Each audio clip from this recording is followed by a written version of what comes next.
The next 48 hours are going to be key to our success. We're going to talk about the things that are going to help us get back into the green to avoid the tariff red.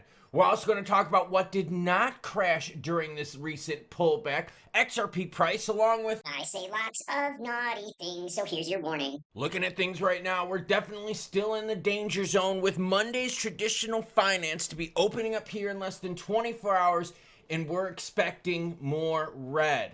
Why? Because we got to chew through the tariff poop sandwich. Now, before we get into the news, you know the deal. You as a viewer matter most. That's why I share your comments at the beginning of every video. And we're going to talk about what didn't crash during this most recent action. AMRU1QT says, no chance to average down. Got a rejected flag in all accounts. Thank you everyone for posting and letting me know that you've been shut down by the exchanges. Not allowed to buy, and guess what? Binance is getting ready to compensate traders affected by platform latency issue. This reminds me a lot of when Coinbase went down. They saved money by not running all their servers. I bring you, the viewer, first, right? You matter most. To these exchanges, they don't. David Knight, channel supporter, thank you, David, says, Robinhood and Uphold denied my buys, then shut me down as I was trying to buy $1,500 with the XRP. Didn't get it until $215. So who did get all the sweetheart deals around 170, 160 and change? Mark alike says, Kraken wouldn't let me buy. Orders kept failing. More market manipulation? It's one thing if the market pulls back. It's another thing if you and I don't get the chance to buy those dips. Things are still on sale right now, but not as crazy sale as they were before. Bitcoin, 111,685. ETH is 38.14, while BNB is at 12.35. BNB is starting to kind of move its way back on up. Look, up 9.8% here. This is just absolutely nuts. In fact, here, let's do this before we go to the rest of it. Let's look at the BNB move. And here you go. She's bouncing back up again. That's the 1-day chart. So you had the 7-day, right, where we had the nasty bloodbath of BNB. Now, look, BNB's already back to where it was before. Look at that. We're not seeing the same movements with our favorites out there. Look at it. XRP, well below where it was before the crash. Right before the crash, 280 and change. Now, 240. BNB before the crash, right around 1,220. Well, it's back higher than that, 1,235. Altcoin season, we're at 35 out of 100, which means what? Yeah, BTC held its value better than the alts during this move. In fact, if you go to it, check it out. Look at that. That is how much we have dipped in our altcoin season index. Volume 203 billion right now on a Sunday frickin' morning, which is absolutely nuts. The market is definitely going to be roaring on Monday. And here you go. Here's that chart for you. Over the last 90 days, XRP down 18%, XDC down 25, Quant down 25 as well, while BTC over the last 90 days down 8%. Who's at the bottom of the list? Well, for once, it's not Picoin. They're only down 56%. 2Z is down 62%. So someone took the baton from Picoin. Trump's 100% tariff erases $2 trillion in the stock market and 19 billion in crypto. So for people out there that are like, bro, stocks weren't affected, this is totally just crypto manipulation. No, this is the entire market. This wasn't just crypto thing. 19 billion was liquidated in crypto. 2 trillion was lost in stocks. In hours, one social media post erased trillions in equities, triggered the largest crypto liquidation in history, and sent stocks reeling. Traders were left scrambling to adjust positions as supply chains, tariffs, and trade talks were suddenly thrown into doubt. Trump warned on Friday that he was considering a massive increase on Chinese goods, and then he confirmed it with a 100% tariff. Said that's going to come into effect the 1st of November. So now we got to ask ourselves, well, wait a minute. Are we going to get another dumperoni the 1st of November? Or is China and the United States going to work things out before then? Markets had been pricing in cautious optimism as the U.S.-China trade relations were slowly stabilizing. Yeah, we weren't worried about tariffs for a while, and existing tariffs were already high but manageable. Friday's posts immediately changed that outlook. Tech, industrials, and supply chain sensitive sectors sold off, while treasuries and safe haven assets rose. But securities got tanked. So everyone out there, this isn't just a manipulation of crypto. This is a manipulation of all markets, because think, the stock markets had problem too. Not everyone was able to buy cheap. Montana braces for up to 20 inches of snow. What the hell is going on? I just now started hoodie season where I live. Sorry, Montana fans, you get in the snow. All right, so what did not crash during that time? Stablecoins. Check it out. Here is the stablecoin market cap up on the screen. Do you see any dip here? And I'm zoomed in all the way. Check it out. There's no dip there. It's just growth, baby. So the stablecoins were actually able to hold during this whole time. So we didn't see a bunch of people flee out of stables. No, they kept their liquidity in the market. It was that they got out of direct cryptos. They got out of BTC. Now, did they get out of the ETFs? Let's take a look in. Well, they got out of the ETH ETF and slightly out of the BTC one. So institutional players were pulling back just a little bit. Look at that market cap tumble right here. And as you can see, we have not clawed our way back. So stables right now were the safe play along with gold and silver. The next 48 hours to decide crypto market's fate. It'll be clear in the next 48 hours whether the recent decline in BTC and the alts as a whole is the start of a long-term downtrend or a temporary technical flush. Are we going to see a rebound in the action? The short and midterm price structure signals show mounting tension beneath the surface as volatility subtly increases before more significant movements take place. And we know that we're going to be getting announcements on Monday and Tuesday, right? Some maybe retaliation from China, or is China going to want to come to the table and talk about this? And China's already signaled retaliation, but are they going to go deeper? And what about the government shutdown? That's kind of part of the issue too. Now, this article is pretty good because this is what they say. I like this, is why I'm sharing it with you. In order to determine when selling pressure has subsided, Bitcoin Vectors monitors volatility compression after liquidation waves. Remember, this was a massive liquidation wave, the biggest in crypto history. Diminished local stress during the stabilized price phase suggests that short-term panic may be coming to an end and a market calibration may be restarting. And you're starting to see like this level off happen for most of the cryptos, except for BNB that's absolutely pumping yet again. Remember, BNB was pumping before this, and now they're pumping more. So you are starting to see some stabilization with XRP price. And for a lot of you that are looking to DCA, well, dude, right now you're well below $3, well below the 270 lower friend zone that we were at. So you're looking at like a 20% discount compared to most recent times. That being said, the current market is defined by two indicators: a bearish turn in volatility skew that indicates the start of a structural change, and risk off signal. Now, we need 48 hours to digest this. We have to see what happens to the markets tomorrow, the traditional markets tomorrow. Because remember, the European markets were closed when this happened. A lot of trading markets, African markets, were closed when this happened too. Y'all were sleeping. So now when those markets open up on Monday, we have to see if it continues. Binance now offers to compensate traders affected by platform latency issues. In a response to the disaster that hit the market between the 10th and 11th, Binance co-founder and chief customer service officer, Yi He, has issued a public apology via X. Here it is. It's all linked where everyone in the description below. Thank you very much for everyone's support. I'd like to reiterate our principles. Binance will handle the issues related to Binance. Those who acquired depegged assets at low prices yesterday earn them by staying up late, and we will not reclaim those. For wealth management users involved in 3 depeg package assets, the process is being handled gradually. For traders who experience losses or liquidations due to platform latency issues, we will address each one individually. Yeah, there were a bunch of people out there liquidated because they couldn't access their platform. That's not your fault. And a bunch of people out there were liquidated because the price action wasn't accurate.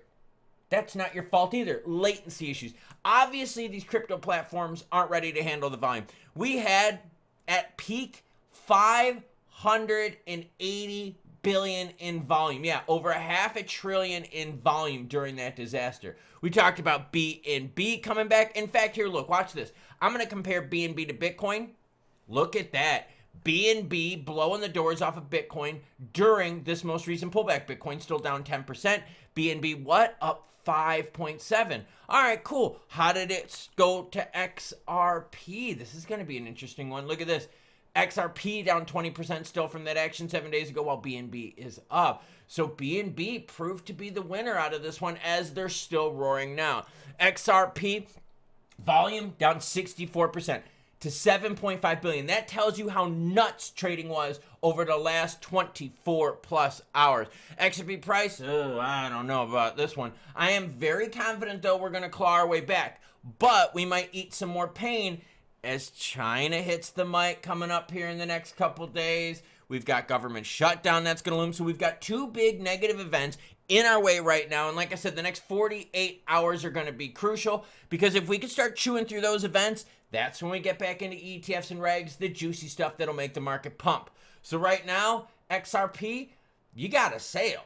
And to be honest with you, this sale looks like it's going to be happening for a while. So if you've got dry powder constantly coming in, if you've got capital constantly coming in, guess what you can do? You could buy these dips. But you got to make sure your exchange can let you log in and actually execute trades first. Now, if you don't have capital coming in, you just got to sit on the sidelines and watch and hope that the market comes back. So how many times have we seen it now where when the market goes absolutely bonkers, whether it's the price action going up or price action going down, that these exchanges can't handle the action? You would have think they would have learned by now, because what's going to happen is customers are now going to go to exchanges that were able to provide liquidity. Yeah, that's what the cool thing is about all this choice. We've got all these exchanges to choose, and people are going to be able to choose exchanges that let you trade during the juicy action. And that's the frustrating part. The majority of the comments down below have been bro, I couldn't access it. Bro, I placed these orders, I didn't get it until XRP got back up to 220. I put my order in at 170 and it didn't do shit. Yeah, there's some big problems there that we need to fix. And tariffs are a big problem, because for several months the market wasn't thinking tariffs, and all of a sudden we start spitting and spouting, hemming and hawing. We lose how much? How many trillions in the stock market? 19 billion in the crypto market? Yeah. We lost 2 trillion in stocks, 19 billion in crypto. And guess what, everyone? We still got the government shutdown to deal with. And the worst part about this is, for those of you watching outside of the United States, Estados Unidos, you are saying, whoa, this isn't fucking fair. Because the United States baby mama tariff drama between them and China, my crypto goes down in price. Yeah. Welcome to the world where when the United States sneezes, everyone else catches a cold or crypto herp. Yeah, Jimmy had that shit. Either way, I'm going to keep you updated as the news breaks. Remember, metals markets open tonight. We could follow those as well, because those are going to be absolute roaring. Choo-choo what? Well, apparently it's choo-choo B&B, because they're back to where they were before the crash. It's also choo-choo bitches.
Вот он!